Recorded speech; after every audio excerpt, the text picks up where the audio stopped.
Have you ever had one of those moments, maybe late at night, where you start to question everything? Like, what if all of this your memories, the entire world is just an incredibly vivid dream? What if you're living in a simulation?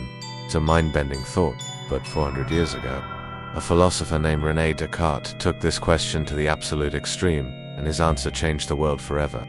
He came up with one of the most famous phrases in all of philosophy: Cogito, Ergo sum. I think, therefore I am.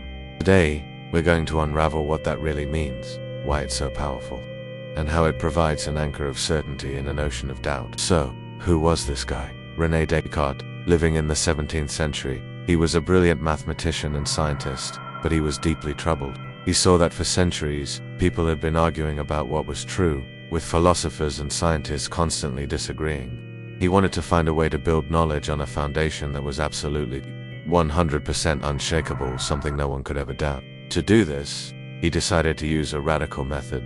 He called it methodical doubt. His plan was simple but extreme. He would systematically throw out any belief that could possibly be false. He decided to be the ultimate skeptic. First, he started with his senses. Can you always trust what you see, hear, and feel? Descartes said no. We've all seen optical illusions. A stick in water looks bent. Things look smaller in the distance. And what about dreams? When you're dreaming, it feels completely real. You feel joy, fear, and pain. So, how can you be certain that you aren't dreaming right now?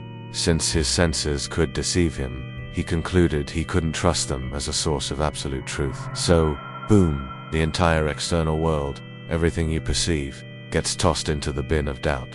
But Descartes didn't stop there. He thought, okay, maybe the physical world is an illusion, but what about things like math? 2 + 2 always equals 4, right? A triangle always has 3 sides. These seem like universal truths, even in a dream. This is where his thought experiment gets really wild. He imagined the existence of a powerful, malicious being, an evil demon or a deceiving god. What if this demon's sole purpose was to fool him?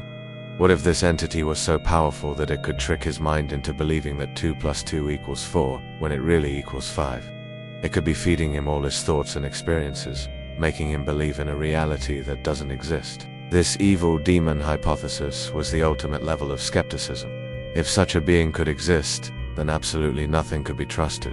Not his senses, not his memories, not even the basic laws of logic and mathematics. At this point, Descartes had successfully doubted everything away.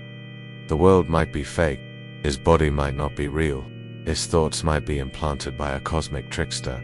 He was left in a void of total uncertainty. It's a pretty terrifying place to be, mentally. But it was in this deepest, darkest pit of doubt that he had his breakthrough as Archimedes moment. He realized something incredible. He was doubting. He was thinking about being deceived. He was aware of his own skepticism. And in that very act he found the one thing the evil demon could not fake. The act of doubting is a form of thinking. To be deceived, you must exist to be deceived. If an evil demon is tricking you, there has to be a you for it to trick. You can't be deceived into thinking you exist if you don't exist in the first place. The deception itself requires a conscious subject. And so, he reached his famous conclusion. Cogito, ergo sum. I think, therefore I am. The very fact that he was capable of having the thought, I am doubting everything, proved, with absolute certainty, his own existence as a thinking thing. This wasn't a logical argument like all thinkers exist. I am a thinker, therefore I exist. For Descartes it was an immediate, self-evident intuition. The moment you think, you simultaneously grasp your own existence. It's the one truth you can't rationally deny, because to deny it, you have to think, which proves it. This was the solid piece of ground Descartes had been searching for. He had found his unshakable foundation. He didn't know if he had a body, he didn't know if the world was real, but he knew, with 100% certainty, that he existed as a race, cogitans, a thinking thing, a mind, a consciousness. This became the first principle of his entire philosophy. From this single point of certainty, he would try to rebuild all of human knowledge. It's like finding the one solid stud in a wall so you can hang a heavy mirror. I think, therefore I am was Descartes' stud. So, what did he do with this foundation? How do you get from I exist as a mind back to the external world as real? This is the next, and admittedly more controversial, part of his philosophy. Having established his own existence, Descartes then looked at the ideas within his mind. One of those ideas was the idea of God, a perfect, infinite, and all-powerful being. He argued that he, as a finite and imperfect being, could not have invented the concept of a perfect and infinite being on his own. The cause must be at least as great as the effect. Therefore, the idea of a perfect God must have been placed in his mind by God himself. This is a version of the ontological argument for God's existence. He believed he had logically proven that a benevolent God exists. And if a good and perfect God exists, then that God would not be a deceiver. He wouldn't have created us just to be systematically fooled by an evil demon. Therefore, Descartes reasoned, he could once again trust his clear and distinct perceptions of the world. God guarantees that the external world, mathematics, and logic are, for the most part, reliable. Now, he's not saying our senses are perfect. We can still make mistakes, but the world isn't a massive illusion.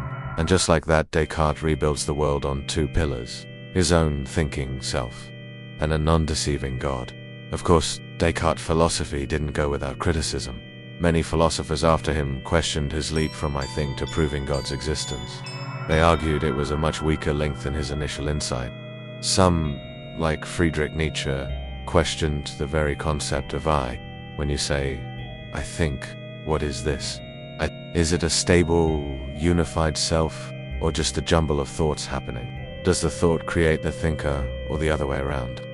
These criticisms are valid and have led to centuries of debate. But despite the criticisms, the power of Cogito, Ergo sum endures. It represents a monumental shift in Western thought. Before Descartes, truth was often based on authority, the church, ancient texts, or tradition. Descartes flipped that on its head. He argued that the foundation of truth lies within the individual's own consciousness and rational thought. It was the birth of modern philosophy, placing the self at the center of the quest for knowledge. It's the ultimate expression of individualism and rationalism. So what's the takeaway for us today, living in a world of deepfakes, virtual reality, and information overload?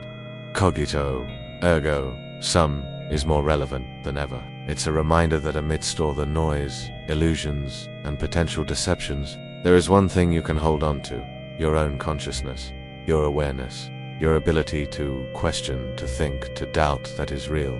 It's the unbreakable anchor in the storm. It doesn't solve all of life's mysteries, but it gives you a starting point. It tells you that no matter how confusing the world gets, your thinking self is not an illusion.